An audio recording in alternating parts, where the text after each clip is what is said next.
Mr. Parker, a big day for you folks here at Hebron. How are you feeling about this, the final step? Well, this is a really exciting day for the project. We've commenced the tow to field, so we've left Bull Arm and we're now heading down towards Trinity Bay as the first part of the tow to the Hebron field. So tell us about the mooring. How did it unfold? When did you make the decision to cut the final mooring, and when did it actually happen?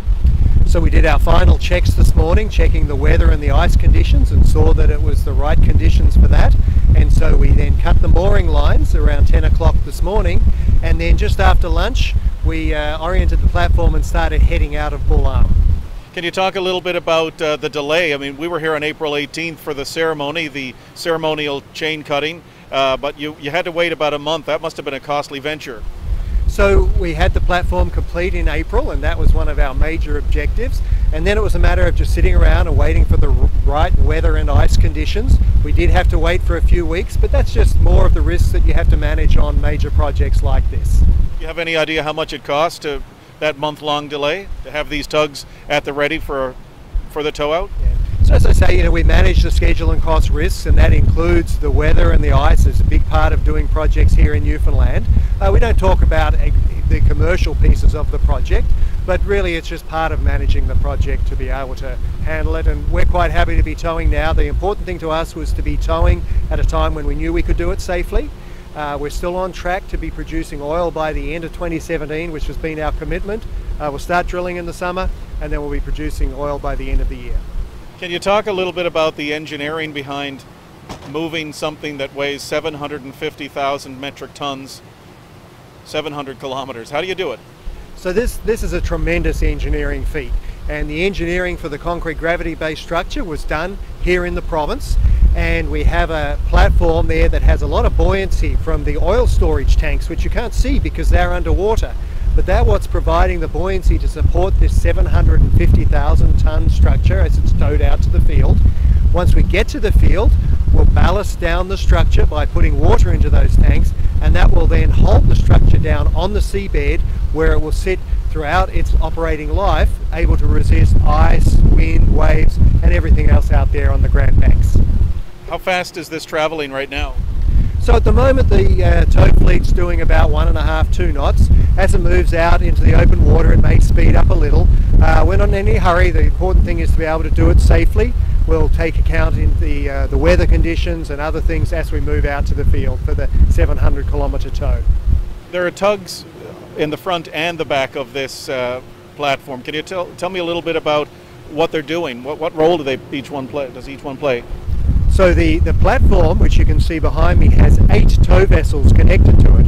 It has 5 in the front, and so those 5 vessels are pulling it along, and then we have 3 behind, which are providing some steerage. Once it gets out to the Hebron field itself, the 8 tugs plus an additional tug which is escorting at the moment, those 9 tugs will circle the platform and hold it in position in the correct place while it is lowered down to the seabed using the ballast system. And once out there, you're saying you hope to have oil by the end of the year. How many people will be working on board this at any given time? So the living quarters, which was built at Bull Arm, is on the end of the platform, and that has accommodation for 220 people during the operating life of the platform. And so working offshore, there'll be roughly 500 people supporting the offshore operations offshore, plus many more people onshore in St. John's and in the province also supporting the ongoing operations. How common are gravity-based structures in the oil industry? We have one here already, Hibernia, but in your experience or what you know about the industry, is this common? So it's really interesting that we're towing almost exactly 20 years since Hibernia was towed to field. In the time since then, there's been a few other GBSs built throughout the world. So I wouldn't say they are common, but every few years over time, the industry has been building a gravity-based structure. I recall something about when the Hibernia platform was towed out, that there was about 8 or 9 meters of distance between the ocean floor and the actual platform. Is it that close, or because there's 120 or 30 meters of this that we can't see behind you right now? So during the tow, we stay in deep water, so there's many tens, even 100 meters of water sometimes underneath the platform during the tow out to the field.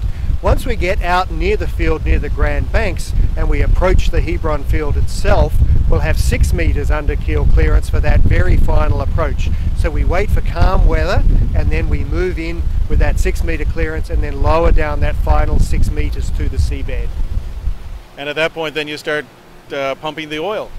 And then we have to make the platform ready to start of drilling, and so in the summertime we'll start the drilling, and then at the end of the year we'll be able to produce the oil that we've been drilling.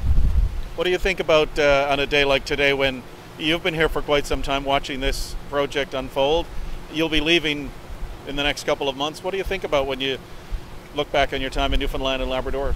So I've been working on the project here in Newfoundland for the last 6 years, and it's been a great project in a great place with many wonderful people that I've met here. It's always a bittersweet time on a project, because your objective on a project is to finish, and so we've done that safely, we've done that successfully, but then it's always sad to move on to a new project, but that's life. Do you know where you're going yet?